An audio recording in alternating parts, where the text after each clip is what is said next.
Hey, this is Helen Paradise from SoCal, and you are listening to the Barbecue Central Show. Start the game! Let's go! We'll do it live. Okay.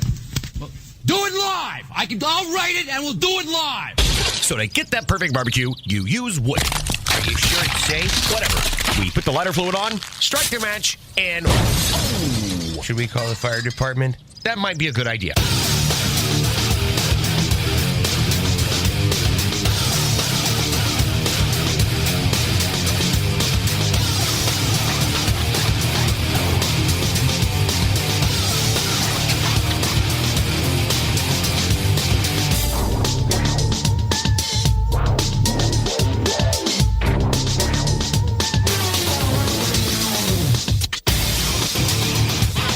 All right, good evening, and welcome to the Really Big Barbecue Central Show.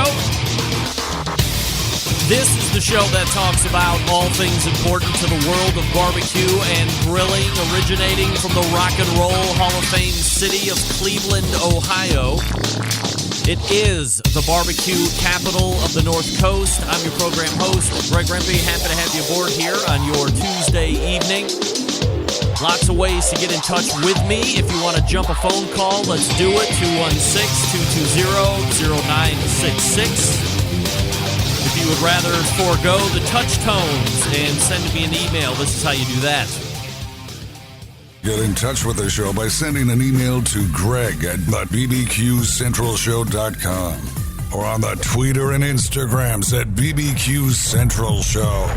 Anything else you want to find out about the show can be found at the main website, thebbqcentralshow.com. And here's what's happening, in case you didn't get the newsletter, coming up in about 12 minutes from now. It's the second Tuesday of the month. By the way, did you notice we are in the last quarter of the year, folks? What did I tell you in January? 2018 rapidly coming to a close. October, November, December, the last 3 months of the year, and we are well into it. And the second Tuesday of the month, standing guest, barring emergencies or other said unforeseen circumstances, is none other than the creator of the most heavily trafficked barbecue and grilling website on the face of the earth. That, of course, is Meathead from AmazingRibs.com. By the way, if you are not a member of Meathead's little group, it's $24 or $25 for the year. By the way, it's not per month, for the year. You get access to the ads go away on the website, which is how traditional websites still make revenue, believe it or not. But you get access to a barbecue forum. You get access to a weekly pitcast, which I actually host. You get access to video series, reviews. Meathead's in the process of writing a new book. He releases chapters for you to nibble on and give feedback for. So there's plenty of value in the Pitmasters Club. It's, again, $24 or $25. I think you actually get 30 days free, so you can kick the tires and see if it's actually worth it or not. We'll ask Meathead about how that endeavor is going. But that is the Pitmasters Club, brought to you by AmazingRibs.com. So Meathead in for his first hour standing segments, 9:14, 9:35. Topic on the agenda for tonight, I believe we've touched on it once or twice, but we will go a little bit more in-depth with this. And it's one of my favorite things to do in the live fire environment right now. I actually predicted it at the beginning of 2017 as seeing a big rise within this industry, and I think certainly it saw that rise. It continues to gain popularity, and that, of course, is pizza on the grill. Not only do you have various ways to cook it on the grill, but now you have cookers that have their own attachments to it. I tell you about it each and every week here when I do the Green Mountain Grill read, which is actually going to lead the reads off this week's show. If you buy their medium and their large model, you can tear the guts out of that, and for $130, you go buy their pizza oven insert, and now you have a high-heat pizza oven for a unit that you might already have in your backyard. Maybe you're a pellet fan and you like the Green Mountain, the Green Mountain Grill brand. Well, they have added a value add in accessories to complement that piece. You can go completely off the board with it, high heat grilling. You can do the pizzas. Then you can take the pizza oven insert out. Very easy to do. It's literally a total of 3 pieces: a dome, a pizza stone, and then the bottom portion, which is its own piece that sits over the top of the firebox. And there's plenty of other high-heat pizza implements that are for sale right now, especially over the last 12 months or so. So we'll talk to Meathead about pizza dough and sauces and toppings and ways to cook and temperatures and all the good stuff that you come to know and love with Meathead. If you have any questions otherwise, we'll also take live phone calls if you want. Maybe somebody's feeling a little froggy tonight. They'd like to lob in a phone call and chat it up with us a little bit. We're more than happy to give that a whirl. If you suck, we will hang up on you. And then we'll stroll over into the second hour. 2 great guests in the second hour at 10:14, first-timer to the show. Handful of weeks ago, we made the foray on this show into the meat purveyors side of the industry, and we will pick up that conversation from an environment standpoint with the vice president of sales at King Solomon Foods. First-timer to the show, Grant Siegel, will join me. I believe that's a third-generation meat purveyor. So we'll talk to Grant about the history there and why he decided to get into the family business, and more importantly, what he's doing to set himself apart from other meat purveyors that are out there. He is literally within the same distance of a Pat LaFrida, for instance, one of the bigger guys. So how does he run the business? How does he separate himself? How does he make value-add pitches to his clients and retain the current customer base, but more importantly, build the new customer base? So Grant Siegel, King Solomon Food, 10:14, then at 10:35, we will pick up a conversation with somebody that had on this show January of 2017. Back then, we talked to him about winning a SCA Steak Cook-Off event. And tonight, we will join him as being the 2018 SCA World Champion. Winning the World Championship in Fort Worth this past weekend, Terry Rowan will join me right here on this show, and we'll get a recap of the weekend. That was a 2-day event. He had to qualify the first day to get into the finals, and he qualified and then ended up with the best steak of the day. What do you get for that? 10 G's. How about that? Not just the standard $1,000 that you can get if you pony up the normal entry fee in any SCA normal event at the World Championships. You get 10 G's. I think there's a ring or a belt buckle that goes along with that. So some other cool material. But I'm all about the cake butter, baby, and $10,000 for a steak. Pretty good, if you ask me.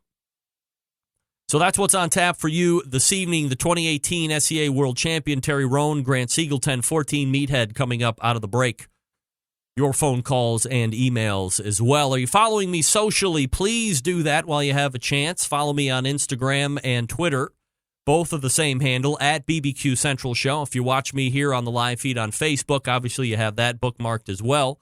But if you don't and you're catching it on podcast /BBQ Central Show, kind of keep it all similar if at all possible.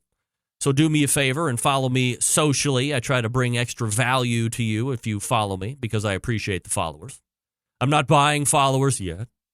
So everything that I am interacting with is all me. And I will try to react to you and comment on your comments and keep it interactive best I can.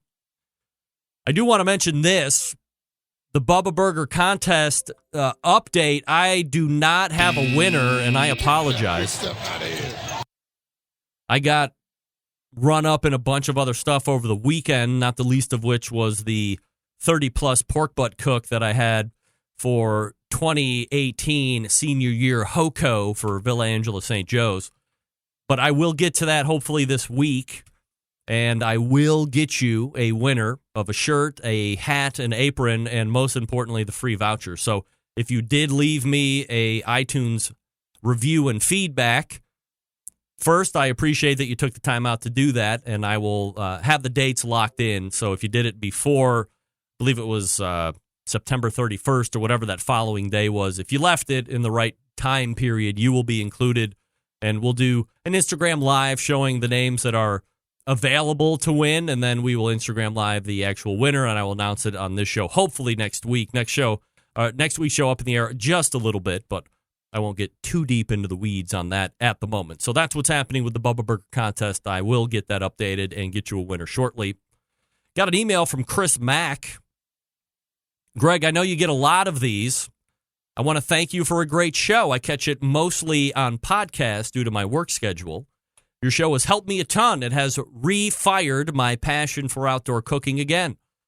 Other than a lack of funds to get a new cooker, and I have my eye on a Weber Smoky Mountain. By the way, Chris, great cook.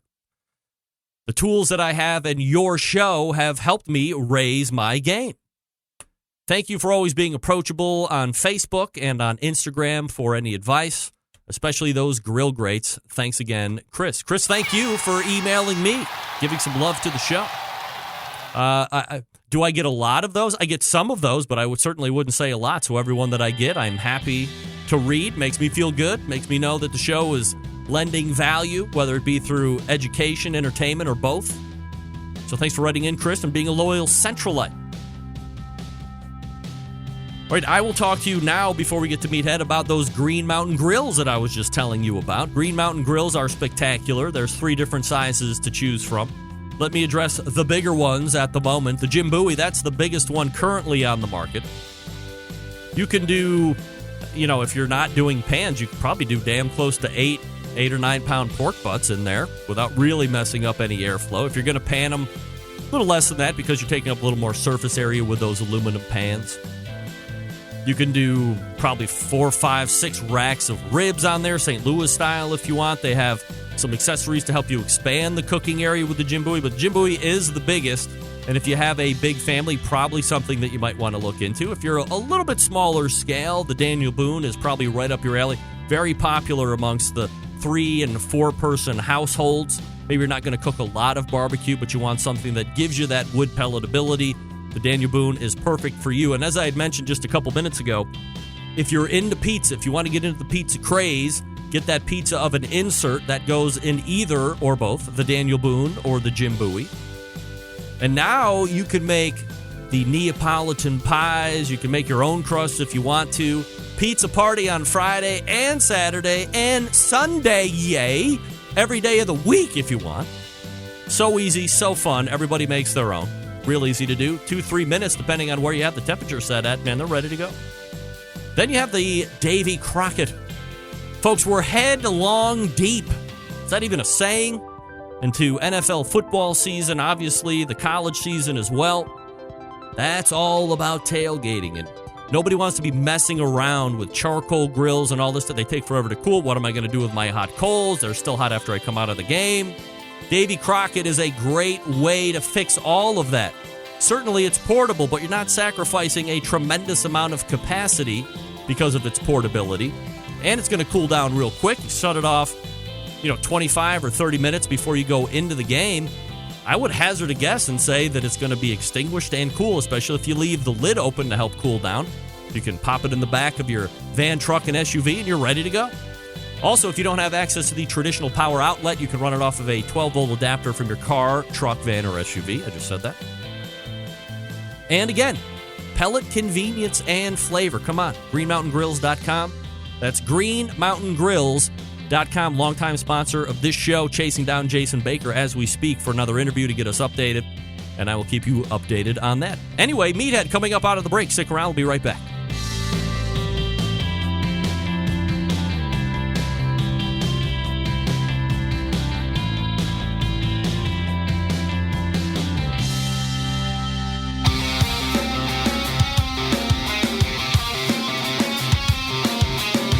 Broadcasting live from the Barbecue Central Show studios in Cleveland, Ohio.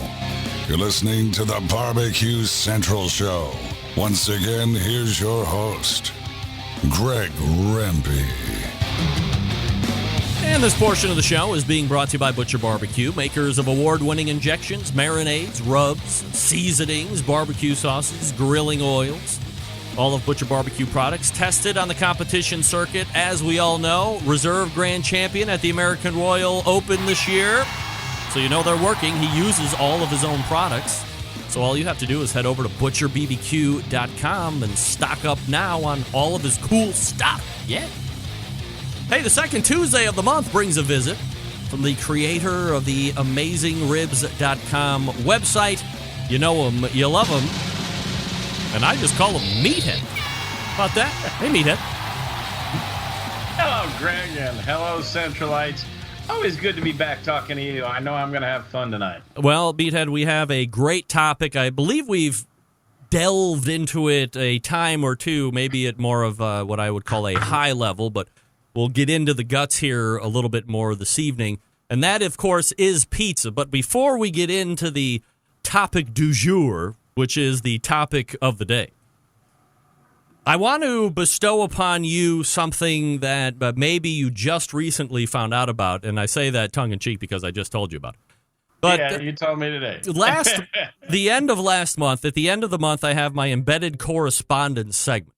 And last month we decided, that we would go ahead and put together, this was John Solberg's idea, by the way, a Barbecue Central Show Guests Hall of Fame. And we decided we would break it into categories: recurring guests, semi-recurring guests, and one-off guests. And we deliberated, and we generated a list, and we decided that we would go kind of in a vein of let's get a bunch of people in first. Not people that we feel are, of course, valid to go in under these categories, but we wanted to get a big, broad entrance in, and then in subsequent years, there will be one inductee per category. Perhaps being hypocritical of me in categories and my railing against the Barbecue Hall of Fame. But please, give me a break, Meathead. It's my Hall of Fame, and I'm going to do what I want to do. You and I finally found a way to get into a Hall of Fame. I know. Well, I mean, I hate to make my... Well, actually, I didn't even get in my own Hall of Fame, now that I think about it, but... I nominate you right now. Thank you. We'll see if I make it in next year into my own Hall of Fame. But I wanted to let you know. Anybody's going to vote for you. Categorically accepted was Meathead from AmazingRibs.com as one of our recurring guest category roles. So, Meathead, I know this is probably one of the most highest honors that you've received today. And I just wondered if you had any thoughts or feelings about such an accomplishment. Well, Greg, I really am honored. I am not in any other Hall of Fame, so this is a first for me. It really touches me, and I want to thank you and all the other little people on your team who have made me so famous and so great. I want to thank, of course, my mother and my father. My mother was a lousy cook. She was no inspiration. I had to learn how to cook just to feed myself properly. My father, he was a griller, and he'd go out and he'd do his flank steaks. And what really got my attention was not the barbecue or the smoke or the flank steak. It was the beer. He let me have a sip of beer every now and then. So this is to Dad and Mom who made all this possible. All the Centralites who listen in and ask questions and stump the star. Greg, I'm glad to know the $20 bill I slipped you had some benefit. And then I want to thank my webmaster, my marketing director, my sales manager, my editor, my grill tester, my thermometer tester, my software engineers, and most of all, members of the Pitmaster Club, without whom I'd probably be cooking on a hibachi. And of course, the wine, which I'm always drinking on your show. Yes. And if I weren't, I probably wouldn't be wasting my time on your show. And speaking of hibachis. Yes. You were just talking about tailgating, and we've done tailgating before. But I just did a tailgate. I don't live far from Northern Illinois University. My wife's an NIU grad. Several members of our family went out there a couple of weeks ago for a tailgater, and I'm always looking forward to tailgating. And I hit upon my best tailgate meal that I've done in a long time, and it was so great, so simple. I'm always worried about bringing out a nice grill because I'm going to leave it out there while it cools off and I'm in the game, and somebody's going to rip it off. I brought a $30 hibachi and a flank steak. And, you get enough heat out of those charcoals and a $30 hibachi and a flank steak. And I cooked 2 flank steaks, put them up on the table. People made wraps out of them, made sandwiches out of them. I made a little horsey sauce. So simple, so quick. I just sat down in a folding chair with the hibachi next to me, flipped the flank steak, got a great crust on it with the charcoal. It was fantastic. I'm going to do nothing but flank steaks at tailgates ever again. And who cares if they steal my hibachi? Right, because it's only like $15 or whatever, right? Yeah. All right, so let's kind of deconstruct or begin the talkings of pizza. And I had said in the open in 2017, when we were going into 2017, we were trying to do these trends and predictions that sometimes they become true, sometimes they don't. But I was starting to see a trend up on, certainly everybody loves pizza, and people have done pizza on the grill for decades and decades and decades. But I started seeing a little bit more of an interest, people starting to break it down a little bit more. I'd actually seen it from one particular person almost 10 years prior to any of this, and that was Fred Bernardo of Fred's Music and Barbecue, if you remember him from back in the day. Yeah. But he was super into... he was importing like Forno ovens from Italy, and he was bringing over specialty flours, and he was the only guy that I knew that was in it to that degree at that point. But now fast forward into what was the beginning of 2017, I started seeing a lot of interest just from the normal home person. How can I replicate some of these $5,000 and $10,000 and $15,000 import ovens at my house? And lo and behold, there must have been some type of a listening by the suppliers, because now implements started to come out. Some of the pellet cookers we're making, like Green Mountain Grill has that pellet oven insert. So a lot of these other things, we're selling implements you could put on top of your gas grill to simulate some type of a high heat pizza oven. So it really kind of took off and became a trend of 2017 that actually panned out. And I know you're a big pizza guy as well. So, where do we start on grilling pizza? Do we talk about the ingredients and the dough and all that stuff, and then work up to cooking implements? Well, I want to start by defining some terms. All right. Let's differentiate between grilled pizza and pizza on the grill. All right. It sounds like I'm being semantic, but pizza on the grill is real pizza the way you would get it from a pizza restaurant or a pizza store. You start with a raw piece of dough, you put toppings on it, you put it on the grill, and you bake the whole pizza. And you work. This is the hardest part, to get the bottom and the top cooked simultaneously. I call it simultaneous pizza-gasm. Right. Because getting the bottom done is pretty easy because it gets pretty hot underneath there. But you don't want raw sausage or raw meat on the top. So it's always tricky to get the two in balance. Now, grilled pizza is when you take the dough and you throw it naked on the grill, and you firm up the bottom, get some grill marks, you toast it a little, flip it over, and do the same thing. And while it's on the upside, now you top it. You can't put too much on there because you're not really going to cook it. You're just going to melt some cheeses, warm the sauce, wilt some greens, some basil and other things. And a lot of people do that and have been doing that for a long time. But if you want real pizza on the grill, it's a whole nother issue, and it's a whole nother story, and it's a little trickier. All right, so let's talk about dough making, I guess. And I think you have a couple different recipes that are probably on the website. And yes, if I remember correctly, you're one kind of a pizza guy, and your wife's another kind of a pizza gal. Well, yes. As far as like dough ingredients, yep.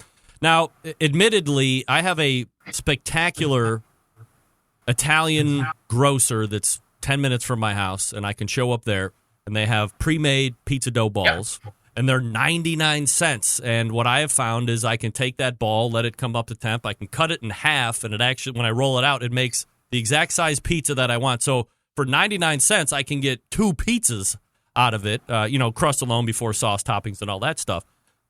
But what about for the folks that want to delve into it a little bit more? And, I was always a big believer when I was getting into barbecue that certainly you could buy a whole bunch of different barbecue sauces that were already out there. But I had the saying that, the barbecue wasn't really your own until you made your own barbecue sauce and put it on blah, blah, blah. Similar thought then for pizza? Should I know I live in hypocrisy, which I love to do, but I figure if I have such a great outlet, why mess with something that is almost kind of perfect? No, in fact, and let's elaborate on that. I think a lot of grocers are now doing that. I know that there are 3 grocers in easy driving distance of me, and all 3 of them sell dough balls.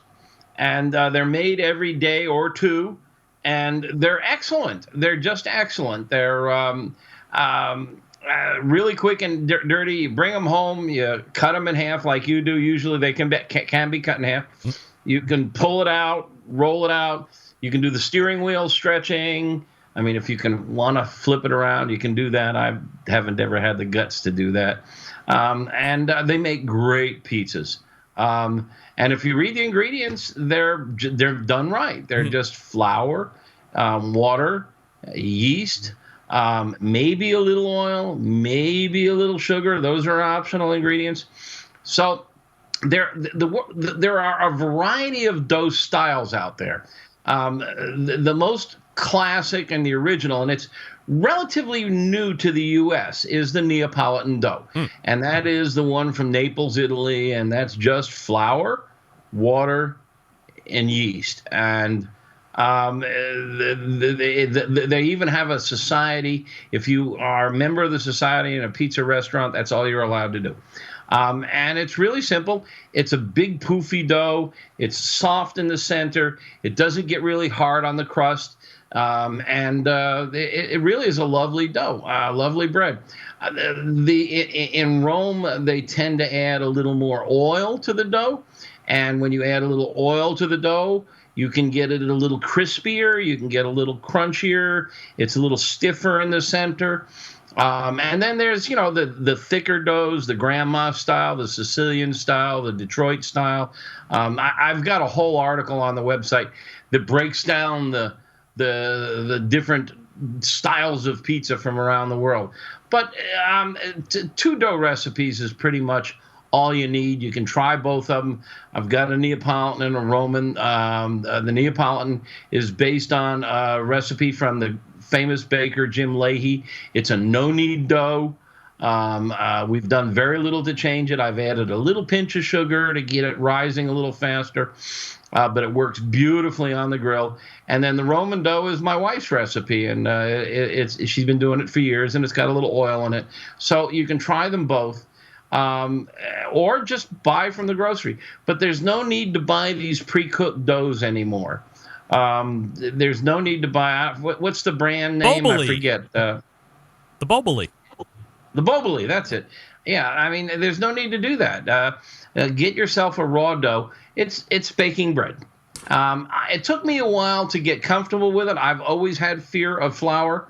I have never been much about baking.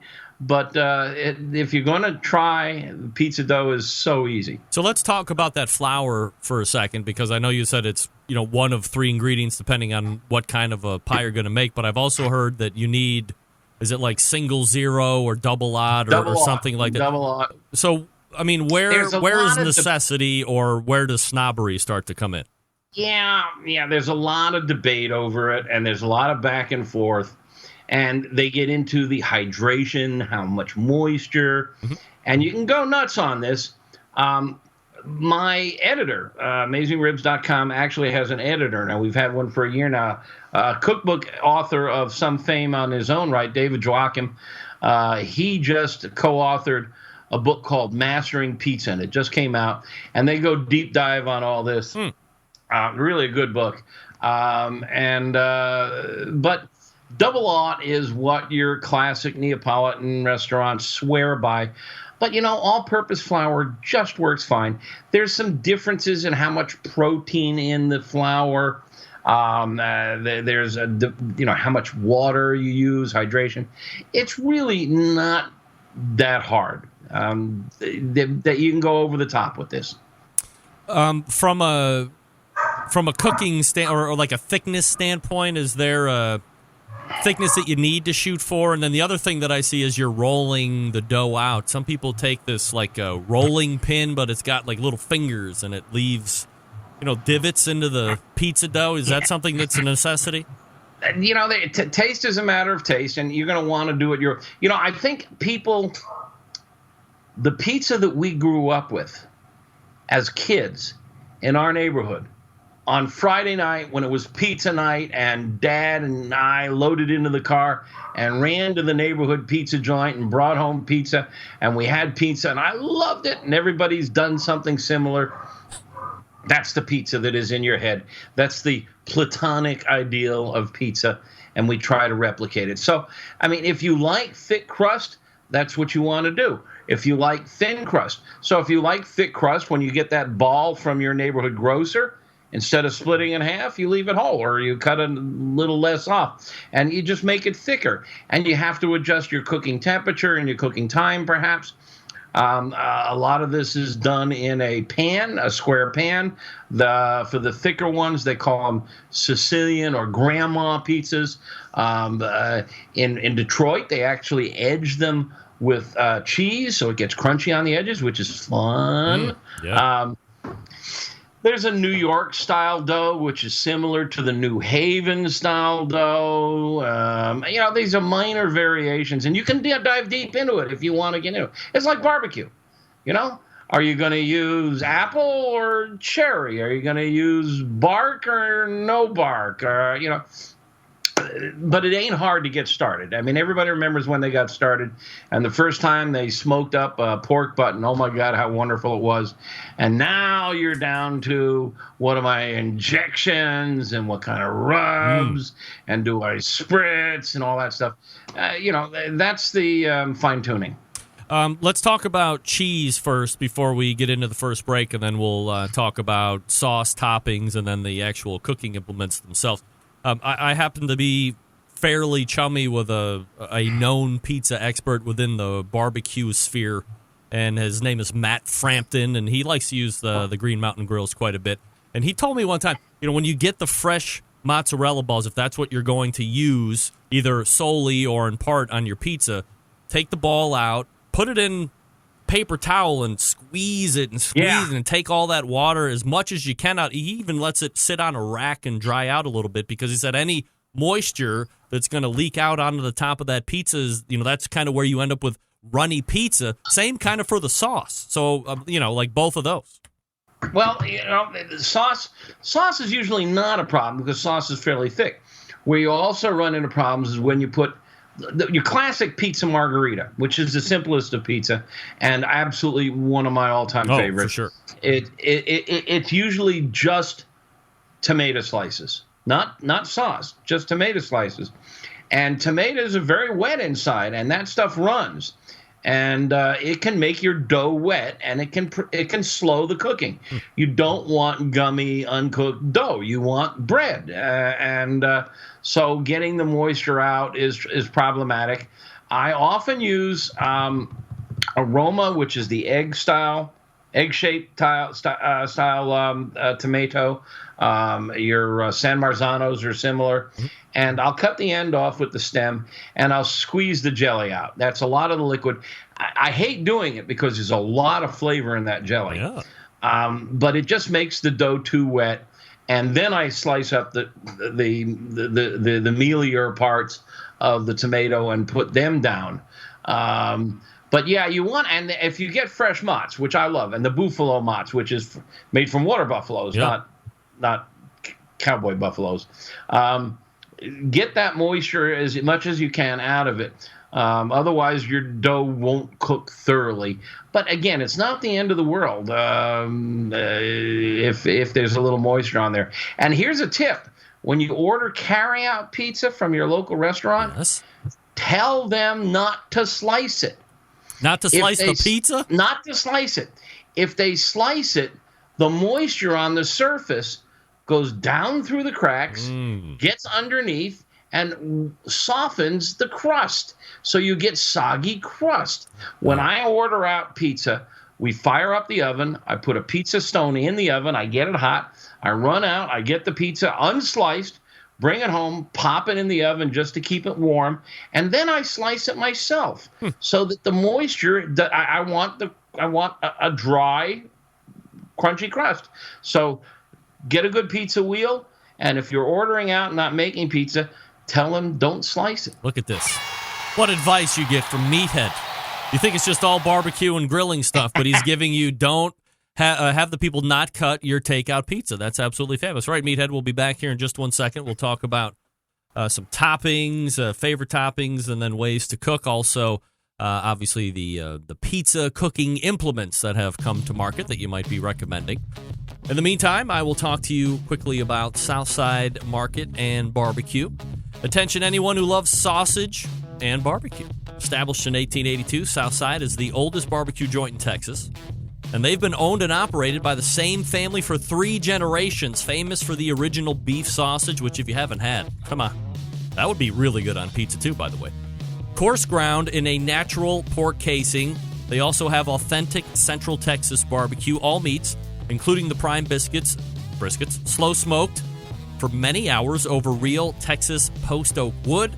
They ship nationwide via the online store, SouthsideMarket.com. They also ship fresh and smoked sausages nationwide. Shipping customers can choose now to order, or you can include the custom gift note and mail to multiple addresses without additional shipping charges. All shipped items are vacuum sealed to ensure freshness and ease of preparation for the customer. They're also shipped in dry ice to ensure complete freshness upon arrival. All meats processed in the on-site USDA-inspected facility. Yes, they have one of those. On-site meat markets for fresh and smoked products. Custom orders are welcome.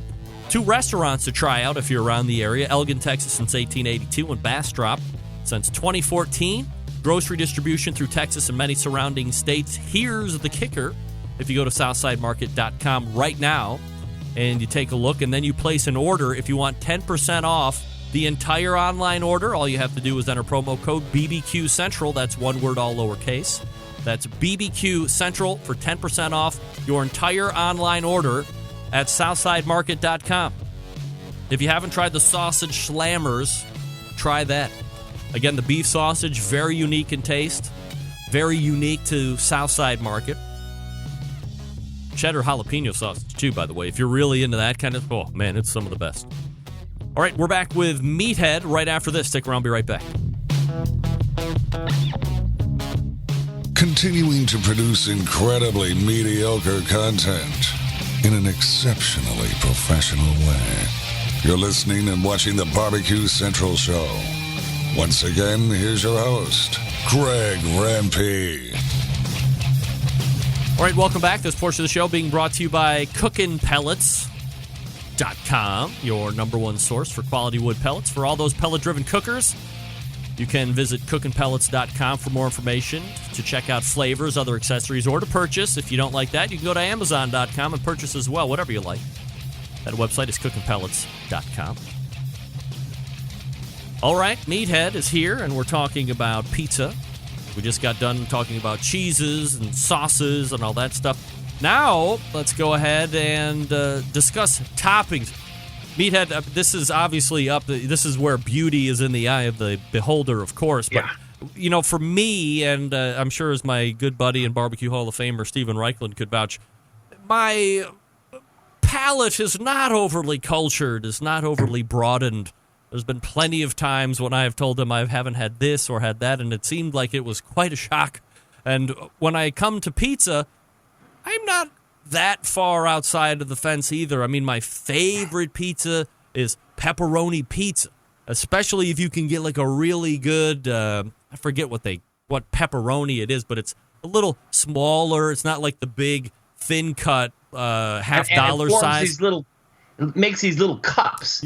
Yeah, that one. They're like kind of thick, and they cup and makes these little cups. Yeah, and they fill with orange grease. Yes, I call that tasty orange grease, by the way, and that's my favorite pepperoni. But so that's like my favorite pizza. But I will go a little more crazy with the peppers. I love the banana peppers on top of pizza. Now, I never used to like those, but I like those as well. Mushrooms, of course. What are some of your favorite toppings, and maybe what are some toppings that might be a little crazy that people should consider putting on pizza?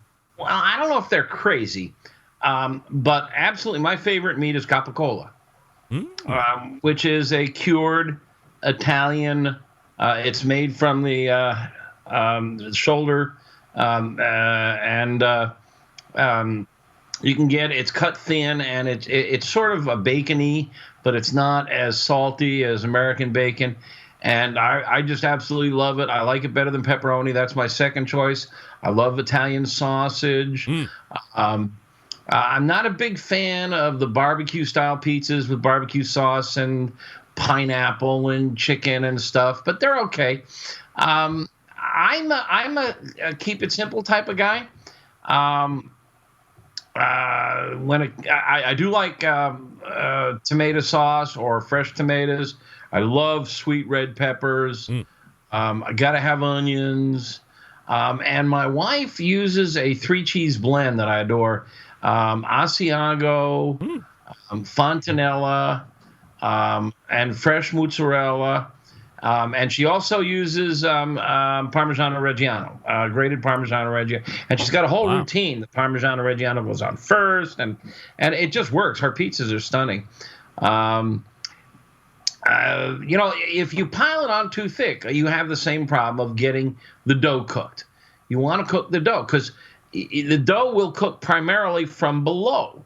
The toppings cook primarily from on top. And for the dough to cook all the way through, the toppings can't be too thick and can't be too wet, unless you've got a very thin crust. So you want to fiddle with it and play with it. And, you can cook. Here's another interesting misconception.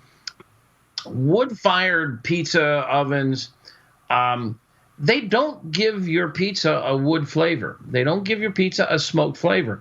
Smoky pizza is really not that interesting. Sure. Although I have been known to put smoked paprika on my pizza with great success. But I've been playing with the uni, which is a $300 small, cooks 10-inch pizzas in about 2 minutes. And it's very clever design. It burns wood pellets, and it puts a flame up above the pie, which is important. That's a broiler. Yep. So you're broiling from above, and then the stone is hot, so you're cooking from below. You're toasting from below, broiling from above, and you can get a really great pizza.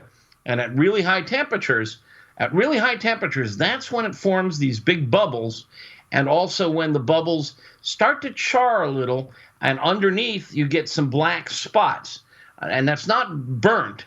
They call it leoparding, and those are like bark on a brisket or something. Yeah, right. They're desirable, and they're byproducts of really high temperature.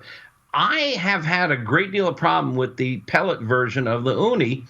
And I'm not going to get into it, but I did write in detail a review of it, and I gave it a not recommended. But the uni? The uni, you're kidding, with the pellet burner, it's all kinds of problems in maintaining temperature for more than one pizza. It cooks one pizza beautifully, but if you go in and sit down and eat your pizza, come back out, the pellets have all burned out. You got to add more pellets. You got to start out fresh. You can't get the temperature. It's just a pain in the butt. They came out with a gas burner. Yeah. Which replaces the pellet burner, and it's fantastic, and I gave it a gold medal. So if you're going to buy an uni, and they're cheap, and they really work, get the gas burner, not the pellet burner. All right, so since you've segued into the cooking implements, are there any other ones that you or David or Max have used that you would recommend, or what? I'm drawing a blank, and you're going to make me look it up, but there's a gizmo that goes on the gas grills. Is it the Blackstone? Yes, the Black. Yeah. It's a little housing. Yeah. With a pizza stone underneath and a pizza stone above and a gap in the back so the air can flow through, and it really works. It really works. Really? There's another gizmo that I've played with, and I don't think they make anymore, and that's a battery-operated fan that goes in where the rotisserie spear goes in, and it blows the hot air across the top, so it becomes sort of a convection oven. That works if you can find that gizmo. I think it's the Blackstone. I have an article on pizza equipment on the website, and I think it's the Blackstone. That's what. Go check it out because it's like $200, and it's in Home Depot. Yeah, it's in your neighborhood hardware stores. Really works on a gas grill. Have you used kettle pizza? Yes, I have. I don't like it. Wow. I know a lot of people love it. I just found it to be unnecessary. I have had great luck cooking pizza on a kettle grill. The problem of bottom and top doneness is easily solved by raising the stone up so that it's closer to the dome, and you just put some bricks under it and put the charcoal in a circle around the edges, not directly under the stone. Mm-hmm. You put it directly under the stone, you'll burn the bottom. But if you make a circle, the heat will come up along the sides into the dome and down on top of the pie. Very easy to do. I've got a video of this on our website. A great technique. You don't need to spend $400 on the pizza kettle. There is something that the pizza kettle sells. I don't think they make it, but it's really catching on, and I like it a lot. And that's the pizza steel. It's like a pizza stone, which is made out of cordite now. They used to be made out of clay. Yep. They're now made out of a material called cordite, which doesn't crack and break easily. But the pizza steel is a big flat piece of steel, and they really work. And they work indoors as well as outdoors very nicely. Meathead from AmazingRibs.com joining us here on the show. Can we broach the subject of some of those real, I want to say original, but original isn't the Forno ovens or something these are like bigger ticket items. But typically in the barbecue or the live fire world, if you're going to be spending that kind of money, the quality and associated satisfaction and the efficacy on that is typically it corresponds with how much you're actually spending, right? Yeah, there's a variety of them. Some of them are gorgeous. They're copper clad. I mean, they're the kinds that you find in restaurants for backyard. Forno is one that you mentioned that's pretty popular for backyards. It comes on a cart with wheels. I've seen my co-author. I'm working on a new book, and I'm working with a woman named Bridget Binns, and she has one, and they're fantastic. I love it. But it's live fire cooking. You're putting logs in here. The thing about these, the way they work, it's interesting. It's got an igloo shape, right? So you put logs in. Usually you stack them up in the center. You fire them up, and then they get the floor really hot. And then you push them to the rear, or for some of them to the side. But usually you push them to the rear.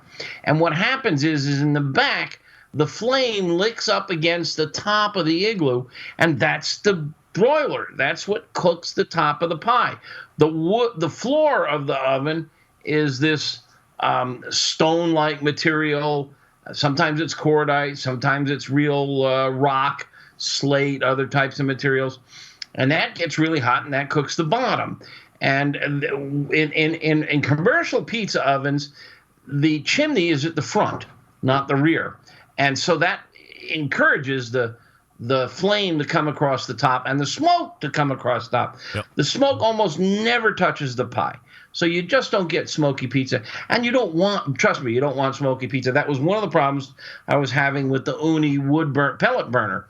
And by the way, we can't get done here without you telling me more about Green Mountain's insert for the pellet, because that sounds really interesting. Oh, yeah. And I want to know if I can use it on other brands of pellet burners, because I'm anxious to try that. By the way, I think I was saying Blackstone. It's Bakerstone, I believe, is the one that you put on. Thank you. Thank you. That's it's John Bakerstone, not Blackstone. John Solberg. Thank you, John. Michigan correspondent, of course. Quick with the answer on that. So we were almost there, but yeah, Bakerstone makes that.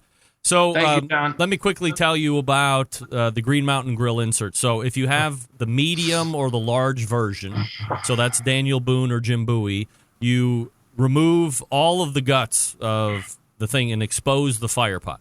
Then for $125 or $130, this pizza oven insert comes in a box that you can get from the dealer, or you can get it from Amazon or whatever. And it's 3 pieces. You have what I'm guessing is like a stainless steel. You have a plank where the pizza stone would go, but then it kind of comes down to it funnels down into a square that fits and sits directly over the fire pot. And then that also has, I believe there are either openings on the side or an opening in the back, like you were talking about with that baker stone.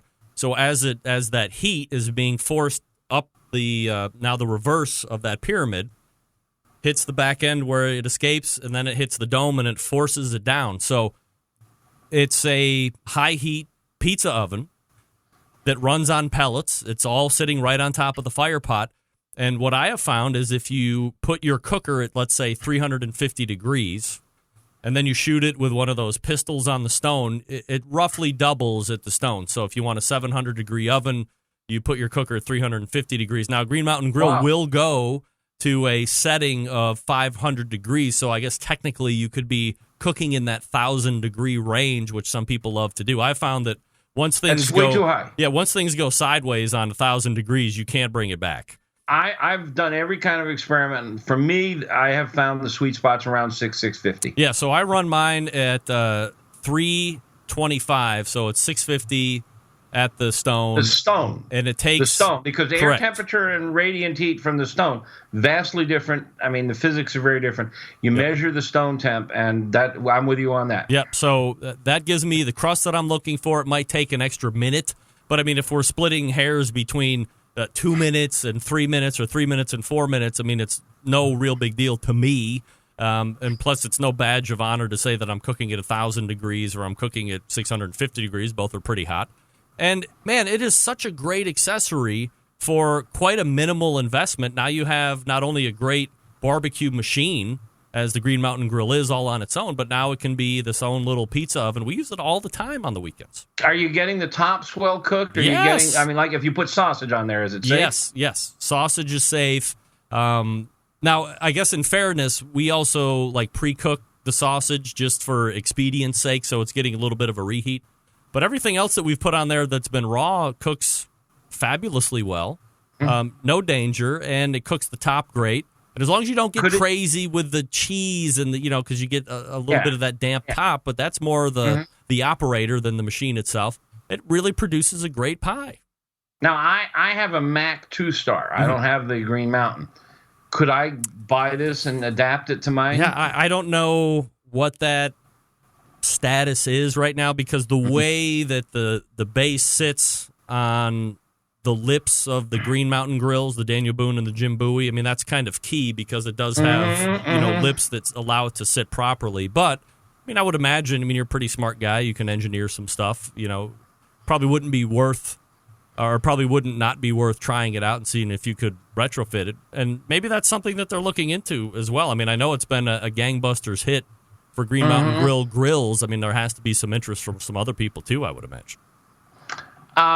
That's fascinating. No, as you're telling that story, my mind is wandering, and I'm thinking for people out there who are wanting to get into this game and they're not quite sure how, and it's complicated getting bottom and top done, there are a couple of really interesting techniques that you could play with. You can make really good pizza in a cast iron frying pan. Indoors, you just got to reheat. You got to preheat the pan. Put the dough down, get your toppings on in a hurry, and pop it under the broiler. There's a lot of things you can do to make really good from-scratch pizza, and it's almost always better. It's like barbecue. It's almost always better than what you buy in the restaurant. You can find Meathead at AmazingRibs.com. Also, the pizza recipes and tips and tricks and some of those cooking implements as well at AmazingRibs.com. And on the second Tuesday of every month, you find Meathead right here on the Barbecue Central Show. Meathead, always appreciate the time. It's my pleasure, always 100%. And again, thank you and the Centralites and all the little people on your committee. There is 2018 Barbecue Guest Hall of Fame inductee Meathead from AmazingRibs.com. There he is. That's right. How about that? Well-deserving, too, by the way, Meathead. No doubt. Oh, there we go. Oh, come on. Here we go. All guests appear via Fire the the track. Traeger Grills hotline. Yummy. So, we are first to put Meathead in some type of Barbecue Hall of Fame. It just so happens to be the Barbecue Central Show Guest Hall of Fame. Which is quite a freaking honor, by the way, in case you wondered. Hey, I know I was talking about Green Mountain Grills just a second ago and their high-heat pizza oven insert with Meathead because it's great. I am also a fan of Traeger grills. That's right, I cooked 3 10-pound pork butts in my Timberline 850 this past weekend for HOCO 2018. You know, behind every great meal is a great grill, but not just any grill, a Traeger grill. And the Timberline is Traeger's most advanced grill yet. It allows you to grill, smoke, bake, roast, braise, and barbecue like a pro no matter what your level, thanks to its incredible wood-fired taste. Seriously, you don't know flavor till you're cooking with it. Traeger grills use all-natural hardwood pellets as fuel, so you're literally cooking with flavor, from low and slow smoked ribs to a seared steak, even a baked apple pie. Traegers can handle it all, and the Traeger Timberline makes it even easier thanks to the Wi-Fi capability. You can check on your cooks, kick up temperatures, and set custom cook cycles anytime, anywhere, all right from the Traeger app on your phone. In fact, I got to go check out my brisket right now. Find your local Traeger dealer or check them out online at TraegerGrills.com. Hey, you want to beef up that barbecue game? Yeah, you do. Traeger shop classes are also going coast to coast, bringing barbecue knowledge and amazing wood-fired food everywhere they go, taught by some of the best professional pitmasters in the market and in the space today. You'll take home all the skills you need to reach barbecue glory. Find a shop class near you and sign up today at TraegerGrills.com/shopclass. That's TraegerGrills.com/shopclass. Wrapping the first hour. When we come back, reaction to Meathead and Pizza Talk, all that stuff. You're listening and watching the Barbecue Central show right here on the Barbecue Central Network. Stick around. We'll be right back.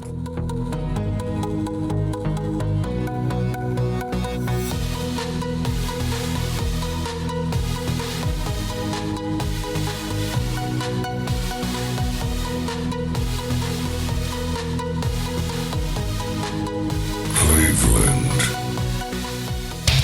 Big name interviews, advice on cooking brisket and ribs, and the only host willing to share his honest opinion on all things important in the world of barbecue. It's the Barbecue Central Show.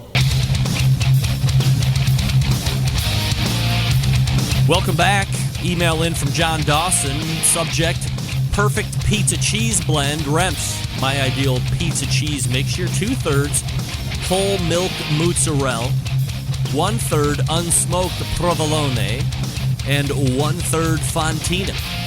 I agree that the pellet-fired uni is more hassle than it's worth. John Dawson is in the hinterlands of Boise.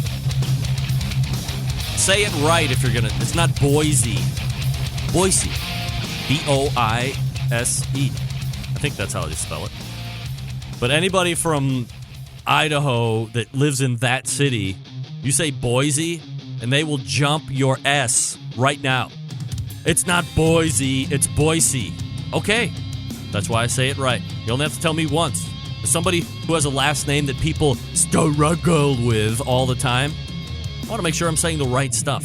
So, correct me once. It's a pretty good chance I'll remember it. Now, if I want to be making some words up on my own, that's a whole different story there right now. I will drop a Rempeism on you real quick. All right, so if you have a gas grill and you wanted to know the name or the maker or the manufacturer of what Meathead was talking about, that implement you put on your gas grill, it's the Baker Stone. Meathead said it was $200. I think I've seen that in some retail outlets for a little less than that. For some reason, I want to say it was a lot less than that. But he would know. Meathead also recommending the Uni with the gas burner. I believe that's the Uni Quad or the Uni Pro. It's on its third revision. There was the original Uni, the Uni 2, then the Uni something, and then they have one where you can do gas burner or charcoal or wood pellets or regular wood. They really ramped it up. Big second hour. If you want to jump in on the show. By the way, Fontina cheese. I've never heard of Fontina cheese on pizza before. I got to step my pizza game up. I got to do that. All right, big second hour coming up. You're listening and watching the Barbecue Central show. Stick around. We'll be right back.